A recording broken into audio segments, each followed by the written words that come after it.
Welcome. You are listening to the Be a Better Being podcast, hosted by Michelle Zellner and Sasha Berscheid. Michelle and Sasha are here to give you information and inspiration to help you live your healthiest, happiest lives. Thank you for tuning in. We hope you enjoy the show.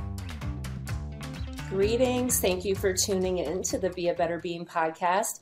I'm your host, Michelle Zellner. I am joined today by the Happy Healthy Caregiver, Elizabeth Miller. Elizabeth and I met each other through a professional connection, and when I heard more about what her specific niche is, I thought, Elizabeth, you absolutely have got to come on the show, because I know I'm headed down this road shortly. I know a lot of people in my life are already there or have been there, and I think it's just a really important conversation. So welcome to the show. How are you doing today? Thanks, Michelle. Thank you for inviting me to share with you on this podcast. Oh, my pleasure. Absolutely. So let's just give a little background. Tell the listeners exactly what it is that you do, and maybe even go into the story about how this became something that you're passionate about informing and inspiring people about. Well, I never had, caregiving on my bucket list for sure. It's not something we all are like, yeah, this is something I definitely want to do. I want to take care of loved ones and have it kind of mess up your life. But I, found myself as a family. I've always been in a caregiving role in some form or fashion. I have an older brother that has a developmental and intellectual disability. So I was exposed to caregiving in some way my entire life. I started Happy Healthy Caregiver, which is my business that I'm a coach for family caregivers. I'm a speaker about caregiving. I'm an author of a self-care journal. But all of this was initiated by my own personal caregiving experiences. And that's what made Happy Healthy Caregiver need to be out in the universe, frankly, because it was the hardest thing that I've ever done, is to be a caregiver while raising my own kids and working full time. And so they call that being in the sandwich generation. You're squeezed. And I definitely felt like a huge squeeze. And my husband and I were caregiving simultaneously. His mom had lung cancer, and my parents had chronic comorbidities. They were affectionately a cocktail of different things, from COPD, sleep apnea, diabetes, morbid obesity, edema, psoriasis, depression. It was just like one thing after the other. And I live in Georgia. My folks live in Florida at the time, and my mother-in-law lived nearby. But I was on one of those trips back and forth that I thought, if I don't change my life, and really start to learn how to prioritize my own health and happiness, then I'm going to be repeating the same cycle, and that is not an option. Well, that is such great backstory. And you and I obviously are in sync, because my whole jam is about self-care. I've branded myself a health and happiness strategist. Yay. We know, right? We know that health and happiness go hand in hand, and there is only so much to go around. So obviously, when you have things being pulled in many, many directions, all of them incredibly important, how do you decide what to do? How do you decide where to devote your time and energy? And as you and I both know, even if people are not in a caregiving role, they still neglect themselves, right? Because they are so focused on everything else instead. So let's go through a little bit of that, and maybe even let's just define caregiver, right? Because it's not just about our aging parents or maybe a sibling with developmental needs. Right. They could be a parent for someone with special needs. They could be, someone caring for someone with a spinal cord injury. It could be a short-term situation, or it could be a long-term situation. It could be a cognitive decline, dementia, Alzheimer's. As people are living longer, the chances of more and more things happening is increasing. It doesn't even have to be a family member. We call it a family caregiver, but it could be your family, right? Like somebody who's just close to you. Could be a grandparent. It's really anybody that you feel like usually you love them. Sometimes you don't. Sometimes you just feel obligated, right? Like it's really hard to take care of somebody who's not nice. I recognize that for sure, but it can be really anybody. And you're doing something for them that is helping them with their activities of daily living. So it could be you're helping them, even picking up the phone and reminding them to take their medication, taking them to doctor's appointments, writing the copious notes, advocating for their health and well-being, managing their finances, making sure they have groceries and are being fed. You don't have to live with them. You know, some people are like, oh, I'm not a caregiver. You are a caregiver if you are doing any of these things, no matter if you live across the globe, down the street, you know, across the country. So a lot of what I do is educate people that they are a family caregiver, because until they really take that role on and own it, they're not going to connect to the support and resources that are available. Yeah, that's such an important message to get out there, because I think, like you said, sometimes we do it because we want to, and sometimes we do it because we feel obligated, or because somebody else has decided that we should be in this position. How do you help maybe that person who really doesn't want to do it? Either embrace their role, or perhaps realize that separating you from that role is the best route? I mean, it depends on that situation, and that's something that we can talk through in coaching. And one of the things that I do is I'm not going to should on family caregivers and tell them how they can better take care of their loved ones. I'm more about caring for the caregiver and what that looks like for them, because I already believe they're doing an amazing job. I do think we have a choice. You know, just because someone told you that you needed to be this person doesn't mean that it needs to be all on you. I definitely work with caregivers who are, you know, think they're the solo caregiver, which is not a sustainable situation to be in at all. So that's important to realize that there is a team of people. It might not be your family members. It could be, you know, your faith community. It could be an organization. It could be the neighbors of yourself or your loved one. And so it looks differently, I think, in everybody's situation. But there is a choice. Like, if it's really hurting somebody's mental health, there are options. And you know, one of the things I had to kind of keep reminding myself is like, I deserve to live my life. Like, it's okay. How long in your journey did it take you to realize that? Well, I mean, it was, you know, there were these back and forth trips to Florida, and I was missing stuff. I was missing, you know, holidays, my kids' birthdays. I had to leave a work conference early, and you know, my siblings were the same thing. Like, we were sharing the care, and I have some siblings that were helpful and some not so helpful, and then of course one that needed care himself. So it varied in that situation. But it really, one of the analogies that spoke to me, we kind of hear so often, you know, put the mask on yourself before caring for others, and it kind of has gotten even maybe overused, and so we don't even pay attention to that analogy anymore. So the analogy I like is, it's like feeding a nest of hungry birds, right? And you're the mother robin, and you're tasked with going out and getting worms and feeding this nest. And when you come back, all those little baby birds have their mouth open, and you've got one little bit of worm, and it's like, okay, who is in the most need? And you know, sometimes it's you do feel like you're not doing enough, but you also realize, like, oh my gosh, if I don't like feed myself some of this worm, I'm not going to be able to keep going out and be this person that's gonna come back and take care of this whole screaming nest of people.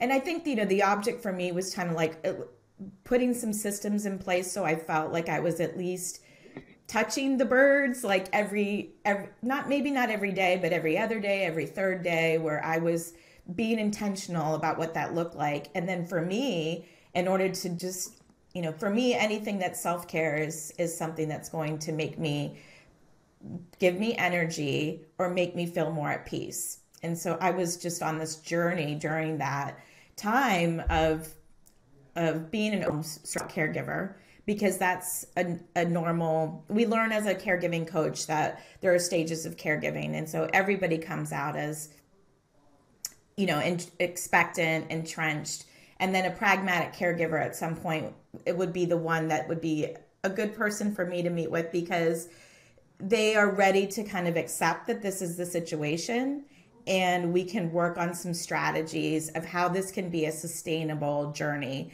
and that they don't lose themselves in this process. I love that template of the stages of caregiving. Can you go through like exactly what all those stages are? Yes, I hope I don't miss any, but there's 6. So it's expectant, freshman, entrenched, pragmatic, and transitioning and Godspeed. And that is through like the Caregivers Training Academy, which is where I've got my accreditation to be a caregiving coach. And Godspeed, transitioning, I don't know if they're obvious, but like after pragmatic, it's transitioning as you're preparing for the end of life. And then Godspeed, there's the grief, like people who have been in a caregiving role, particularly if they've been there for years, that's a huge thing. You've lost this person you loved, and you've also lost this huge identity. It's an identity crisis all over again, frankly. And so I think, we can meet the caregivers in their stage and provide them with the tools and the questions and the work to kind of work through that. And it's not like, checking off a box and you're like, okay, I'm in this stage. Sometimes there's some overlap and they bleed into each other. Or, multiple caregivers, you could be, if you're caring for multiple people, you could be in more than one stage at one time. I think, guilt is something that you and I talk a lot about with people, like, oh, but I feel guilty if I don't do it, or I feel guilty if I take time to take care of myself.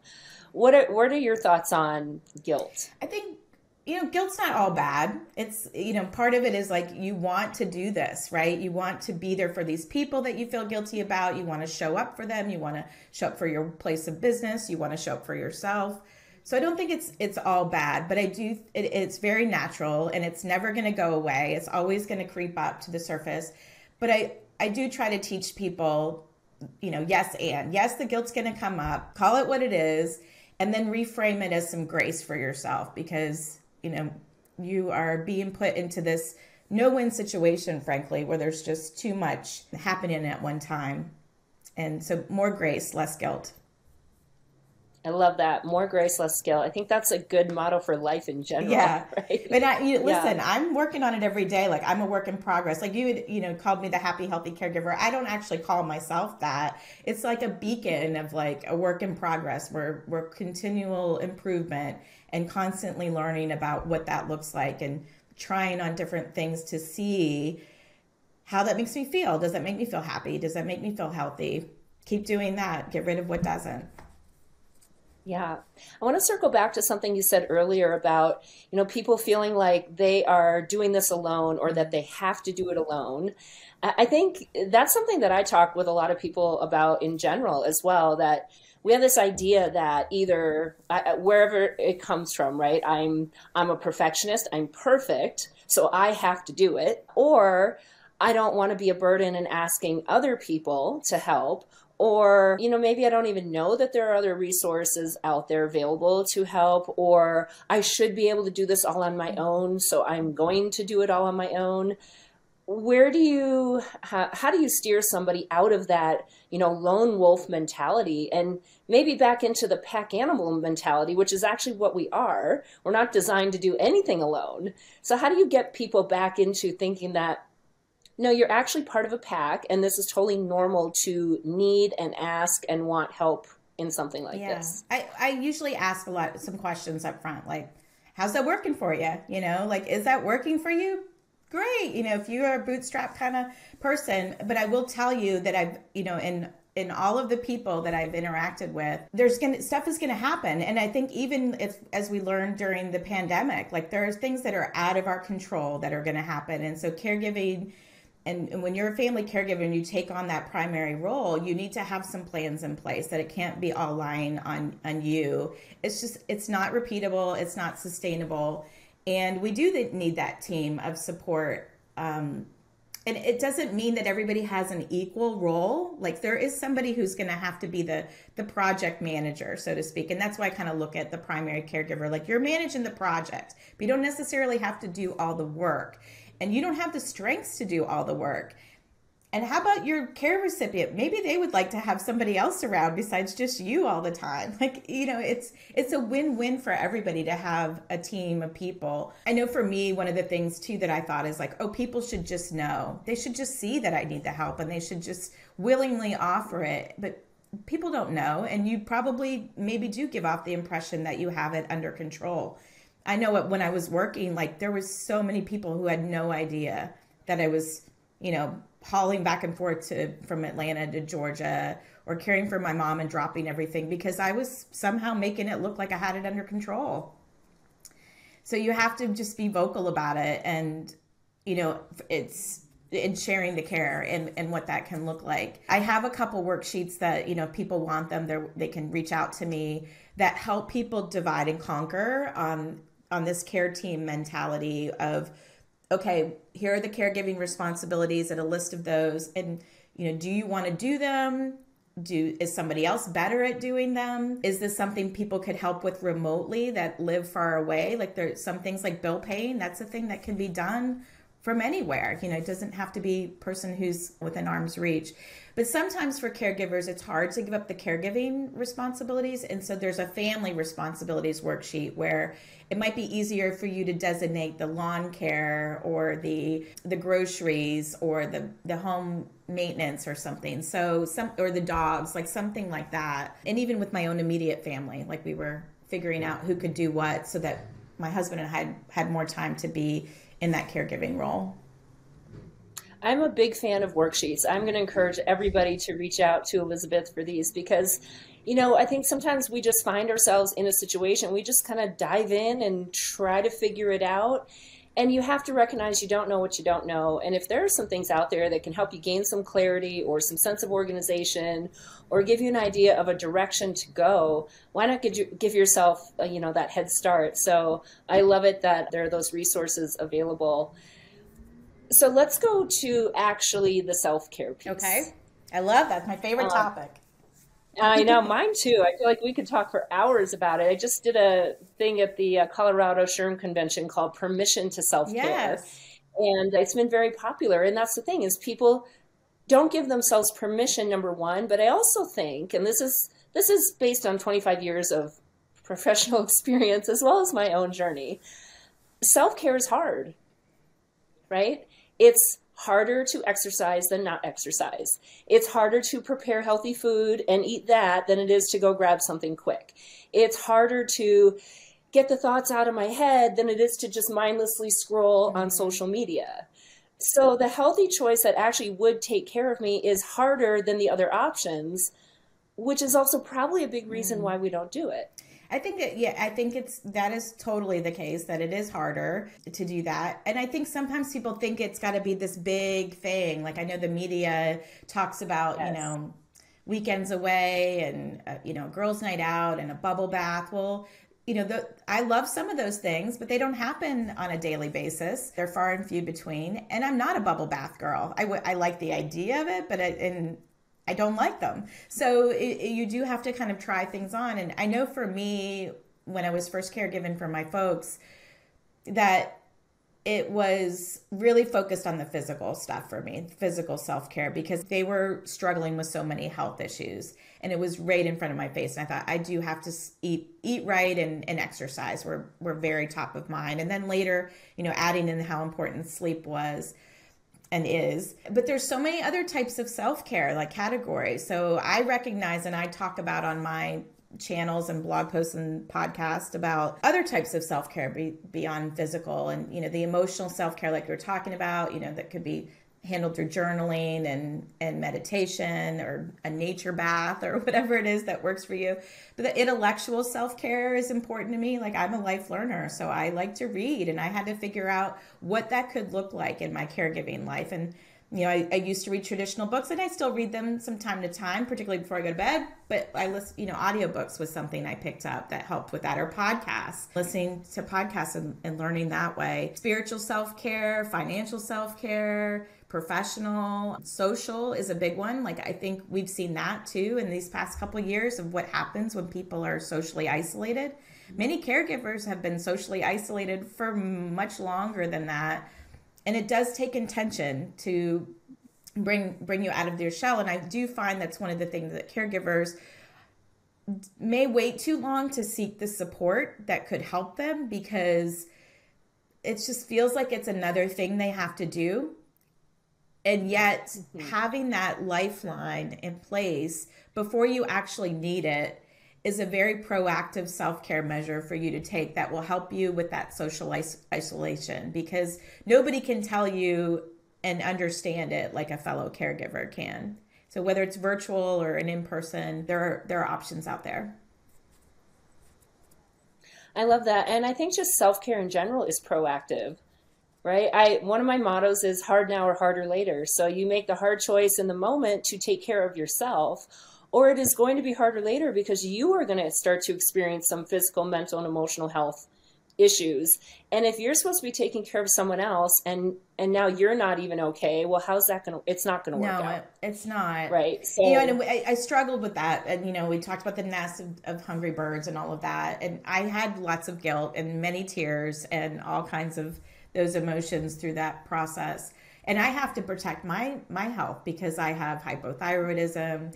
I have generalized anxiety. So that's something that I have to be very mindful of like, okay, you're already kind of like fragile in some of these areas. So you need to be extra proactive and mindful about the tools that can help you with that. But it is counterintuitive to kind of flip that mindset. And I just would encourage people listening to like, try it on and see if it works for you. And it can be 5-10 minutes in the nooks and crannies of your day. It does not have to be this humongous thing. It's just seeking joy and finding the things that you love to do and figuring out how to incorporate them in your life. Yeah, absolutely. I talk a lot about the all or nothing mode we get in. I have to do it all or I do nothing. Or if I can't do exactly what I want to do, then I can't do it. And I know that everything that's good for your human is good for your human. Whether it's a minute or it's an hour or it's a week, if something is better than nothing, let's do something. And it does require being intentional about how you are handing out your time and energy. I think, like you said earlier, that the caregiver role becomes the identity. So if that's your identity, it means all these other things go away. And yet they somehow, I bet, can blend, right? It's going to look different than when you're not caregiving, but it doesn't mean that it's a whole different thing. It's just, it's morphed into something else. I would say, I think one of the greatest acts of self-care is setting boundaries. Do you help people set boundaries and then, of course, enforce them? Yes, of course.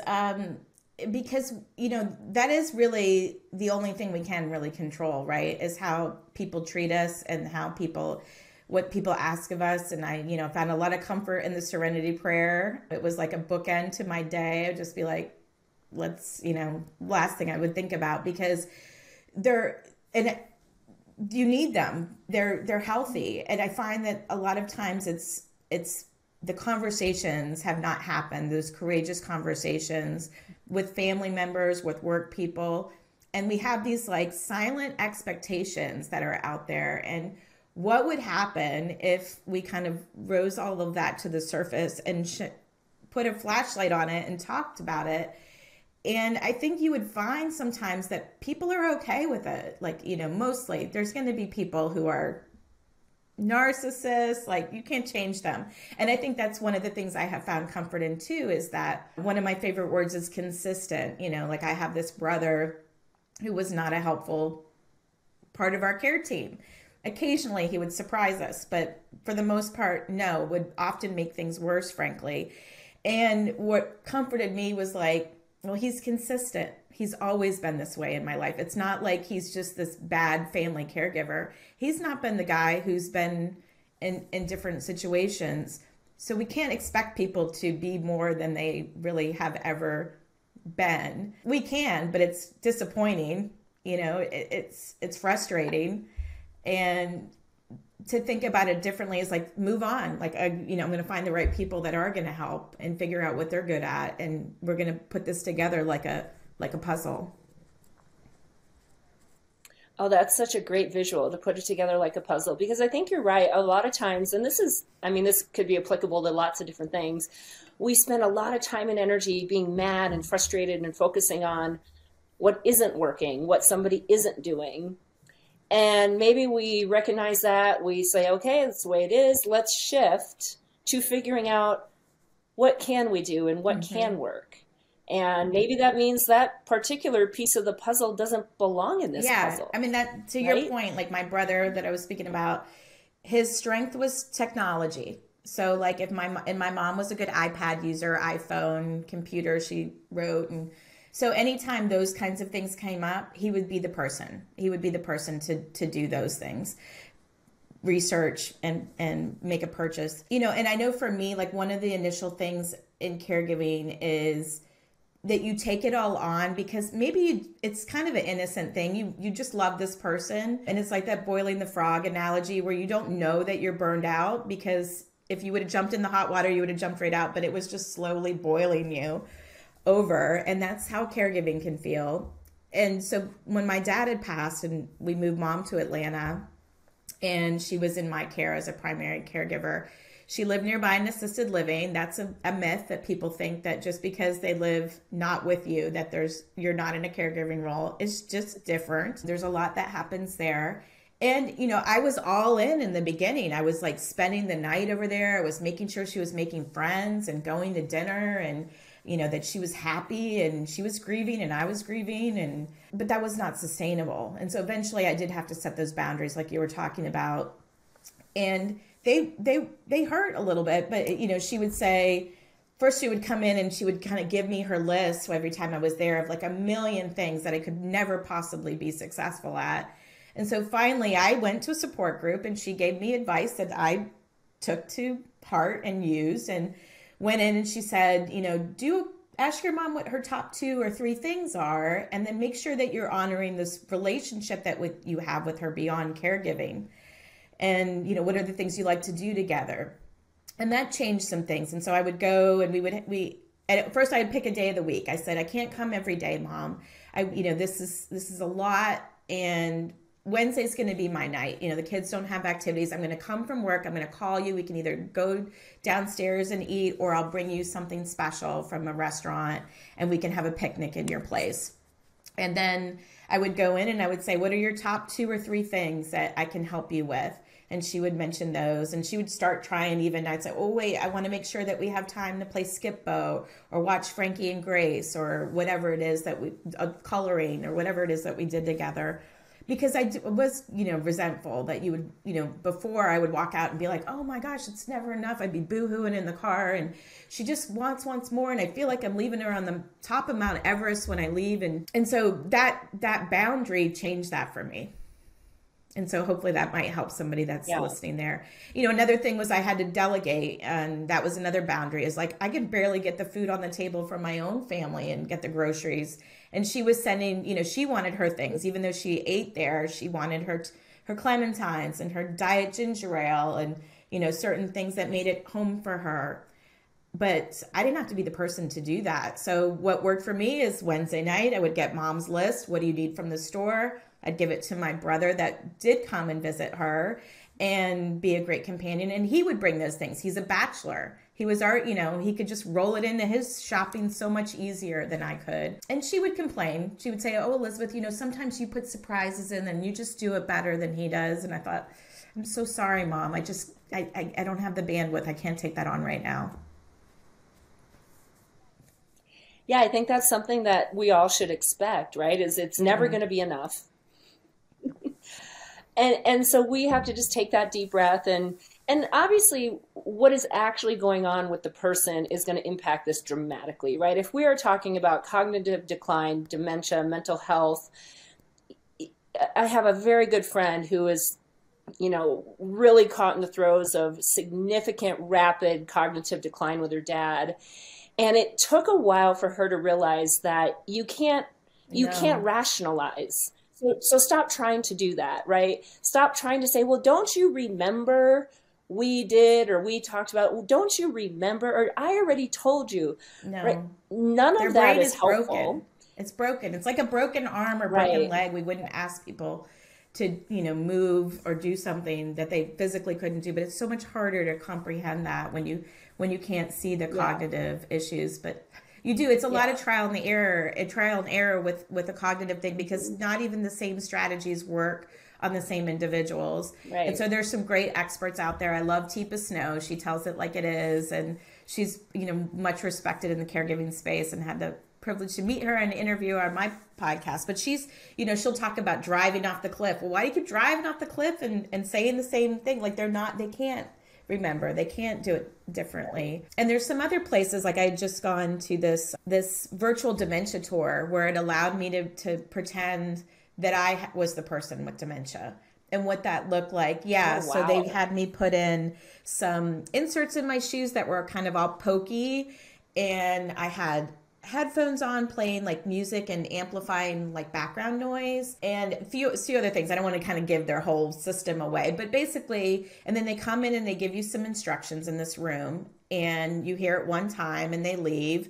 And then I'm kind of like, oh my gosh. And, you know, there were times where I was jolted, and not by like electric shock, but just by like a noise that I wasn't expecting. But it made you have compassion for these folks that have cognitive diseases. And I think that would be beneficial, not just for people that care for somebody, but really anybody in society who comes in contact with someone with a cognitive disorder, because until you know better, you won't do better. Yeah. Well, and I think that's the whole point, right? Is that we can only do the best we can do, but can we do better? Can we educate ourselves? Can we get a different sense of perspective? Clearly, there's going to also be a grieving process. I know my friend and other people I know, like, you know, mourning the fact that this person that you knew is not that person, right?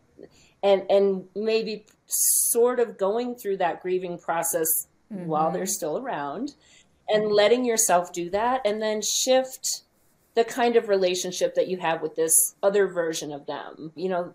And again, every situation is different. The nature of the relationship you had before is going to impact what this all looks like, which is why there really is no like blueprint for any of this. It is a lot of trial and error. I'm curious, how has your experience going both with your brother and then with your parents and your husband with the parents, how has that maybe influenced how you decided to change the way you took care of yourself? So many ways. I mean, it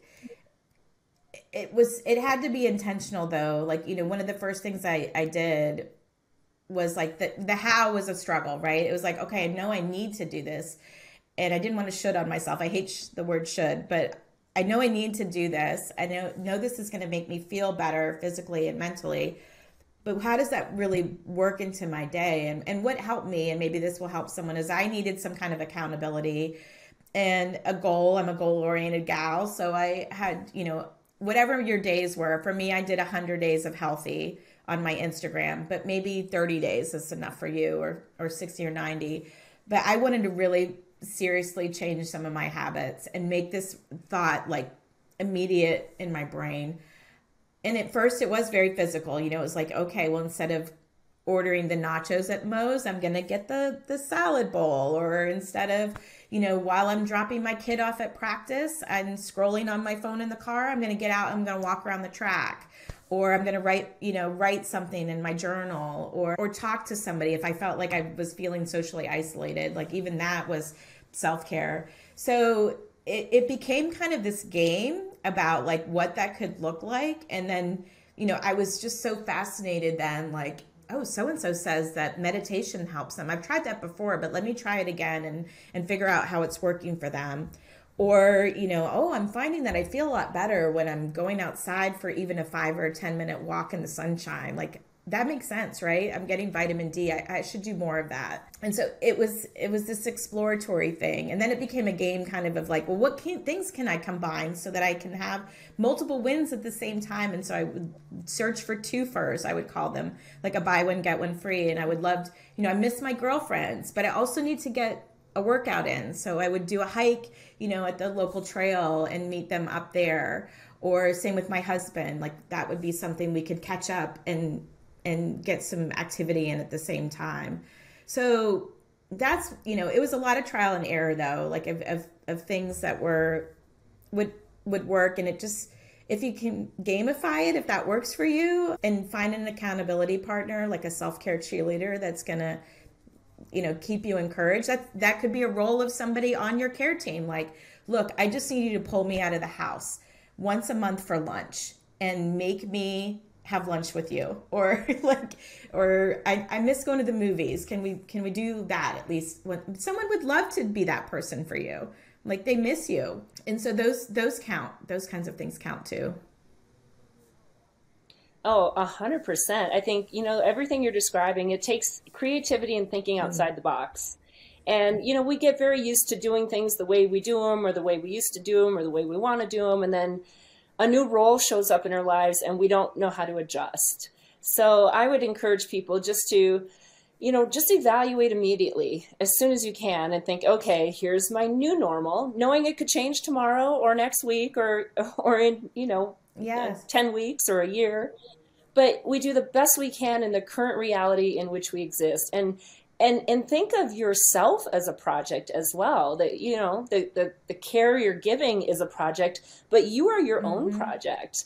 And you have to be the project manager. I love the idea of assembling a care team that's also to help take care of the caregivers, right? So we're all helping to care for the situation and the person, but we should also be helping each other take care of ourselves and helping to take care of each other. And while that can sound like, oh my gosh, that's just so many more things to do, I think it's really not. I think it can become quite natural. Obviously, we don't always have willing or participating members on the team. And I, certainly have experienced this with my friend who's going through this with her dad. The siblings were not only not helpful, but some were actually sabotaging efforts, thinking that, oh, she's so dramatic and it's not that bad and you're making a big deal out of this and it really isn't. How do you encourage someone who you recognize they have a saboteur who's on the team? What do you do with that? Sometimes you just confront it up front, pull the family together. I think sometimes in those one-on-one situations, but if you can get the group together, the main people that are in the arena with you, not the ones that are like telling you from the cheap seats what you need to be doing, but get them together, because I think it's just and using that I language, that's very important. It puts people on the defensive. If you say, you always do this, and it's like, I feel this way when this happens. Nobody can negate your feelings. Those are your feelings. And they don't have to like them. They may not change, but at least you felt like you have done what you could do. And so having it they did a cute, I don't know if you watched This Is Us, they did a TV version of that when she had the main character, I forget her name, Rebecca. When Rebecca had a cognitive disorder, dementia, and her husband Miguel was taking care of her, they had this TV version of a family meeting with all the characters. And of course it was very TV, and that it all worked out and there wasn't a lot of yelling,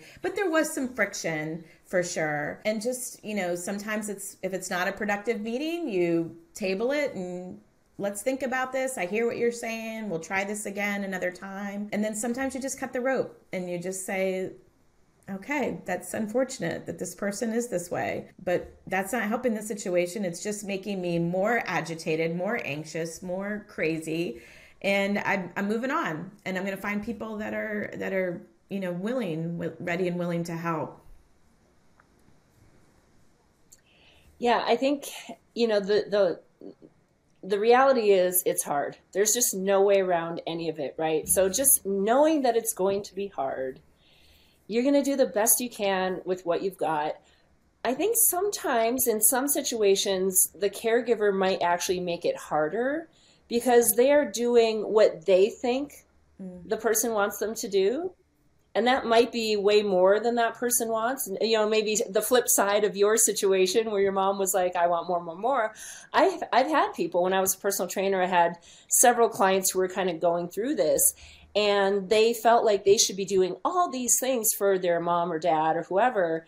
And mom and dad were still relatively self-sufficient and wanted to be independent and in a lot of ways could, but we worry, right? And I know my sister and I are having these conversations amongst ourselves, but also out loud with our parents about things that we have noticed. And I want you to be a little more mindful of what you're doing and how you're doing it and the way you're doing it. But also at some point, I think my sister and I, we need to just let mom and dad live their lives until it becomes a dangerous situation, obviously. Yeah. I mean, you bring up so many good points there, Michelle. It's first of all, the care recipient is a member of the care team, and to allow them and recognize that they need to do as much physical and occupational therapy that they possibly, mental, whatever. And I would push back. That was another boundary of my mom. Was it easier for me to order her Amazon stuff? Yes. Could she do it? Yes. And I would push back and say, Mom, look, I've already got my own gift buying I got to do. So I'm going to need you to try this first. And then if you know, hit a roadblock, I'm happy to help you. But it's part of their therapy, I think, is like, eventually, the thing, especially when you're talking about aging adults or people with cognitive disorders and things like that, it's unlike, I don't like the term when people say parent their parents, because it's not, they're adults. Like you're not parenting them. You're caring for them and you're loving them.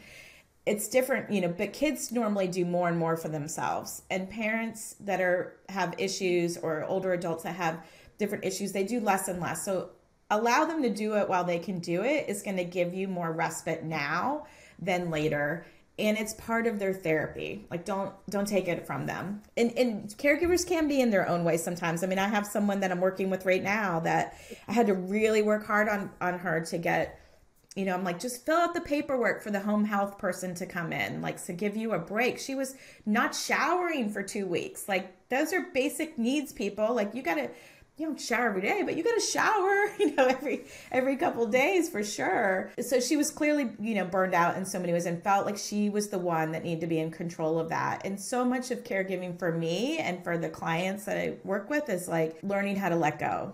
And, you know, it was hard, like particularly like my parents, like if I could have, you know, people would say, oh, if you just feed them chicken and broccoli, they'll be thinner and they'll be able to do more for themselves. But they got to meet you halfway. Like it's their life, and people make bad decisions, and it sucks to watch it, but it is what it is. Yep. Yeah, those are conversations we have with my parents all the time, and they know when Michelle comes, we're eating healthy and we're exercising. But, you know, honestly, I think, at least in my situation, and I know I am incredibly blessed with the scenario that I have in my life with a sister who she and I have worked hard on our own relationship over the last 15 years. And we are a united front in all of this, and that we have very open, honest conversations with our parents. We started these conversations 20 I wish years more ago. people would do that. Right. And yet my sister was not a super willing participant in those conversations. She's like, I don't want to talk about it. I don't want to talk about it. Okay, but why not? Because it's inevitable. It's going to happen. So, right. Let's just talk about it and figure it out. But I think it did for us, because we're so open and we talk about it. And my parents raised us to be self-sufficient, independent humans.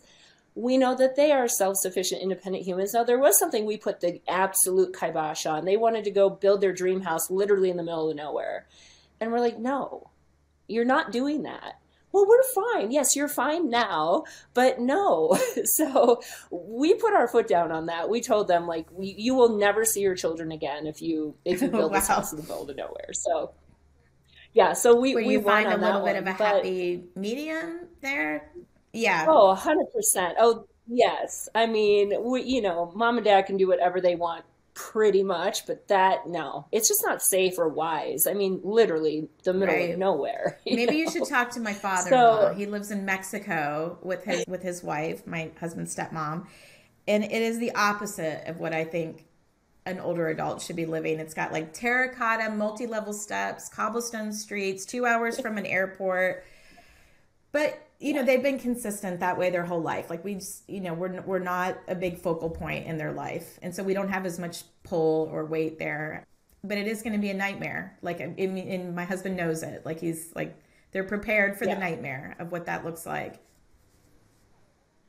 Right. And I think that's why the conversations and the realizations and the lines in the sand and all of those things, the more open you can be about them, the more you can talk about it, whether it's with the other members of the care team or it's with the people who are also on the care team, but the people that will be getting care. You know, it doesn't mean that that's the way it's going to go, but at least we've started the conversation. So it's not this big secret or this big surprise or, you know, something to really be upset about.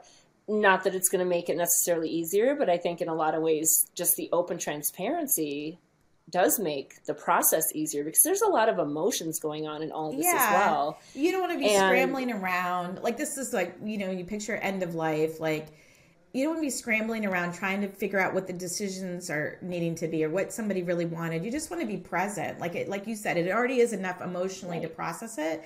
And then a gift to be present with that person, no matter what state that they're in, and just be there. Like without the preparation, you're reacting, and it's a lot harder and it's a lot more emotional. There's a lot more friction among the different people because, depending on the size of your family, everyone's got different opinions. And so having as much in writing, and even if there's a 5 wishes document, that's an easy document that is accepted as a legal document that you can get on Amazon for like $10. Like just walking through that doesn't have to be a big, huge conversation, but it's just like mom or dad or whoever that you love, my husband, like, what do you want that to look like? Like what's important to you? How do you want to live? Not necessarily even how you want to die. Like, how do you want to live?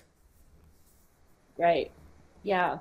Yeah. I think that's a really important question to ask. How do you want to live? Yeah. Well, Elizabeth, this has been, I think, a really great conversation. Thank you so much for your wealth of knowledge, both from the professional side, but your personal experience as well. Anything before we officially sign off that you want people to know that we haven't covered? I think, just reach out and get connected with some people that can help you. I think Michelle's podcast is a great podcast for people to feel uplifted. And, I know that we talked a lot of heavy subjects in this, but there's also a lot of joy, not a but. And there's a lot of joy. Like there are some clear, shiny, joyful moments that stick out. It's not all bad. It's not an all or nothing thing there too. But there are things that we can do to prepare and put ourselves in a good headspace to better, handle the asteroids and the things that are like coming our way that we have to kind of duck and maneuver around. And when you have your connections of your lifeline, like reach out for social support. Happy Healthy Caregiver podcast, happyhealthycaregiver.com. Like, that's what I'm hoping to infuse into the world for sure.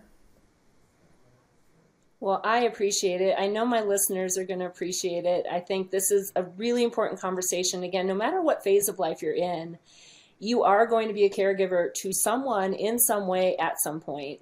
And recognize that it's always hard, but there is great joy in a lot of that as well. And I've seen relationships get stronger and really become beautiful because of that challenging situation that maybe never would have happened had, that not been part of the life and part of the journey. So thank you so much for your time. And everybody, thank you for listening. And I hope you'll take a lot of this information, check out the resources. We'll have all the links to your information in the show notes. And everybody, you know what you get to go do, and that is to go and be a better being. Thank you for listening to the Be a Better Being podcast. Michelle and Sasha hope that what you heard today inspires you to embrace this journey of life with an open mind, a kind heart, and a willingness to learn and evolve. If you enjoyed the content, please help spread their message by subscribing, sharing, and leaving a 5-star review. If you have a show topic idea or would like to be a guest, please visit betterbeings.net and fill out a contact form. Until next time, go and be a better being.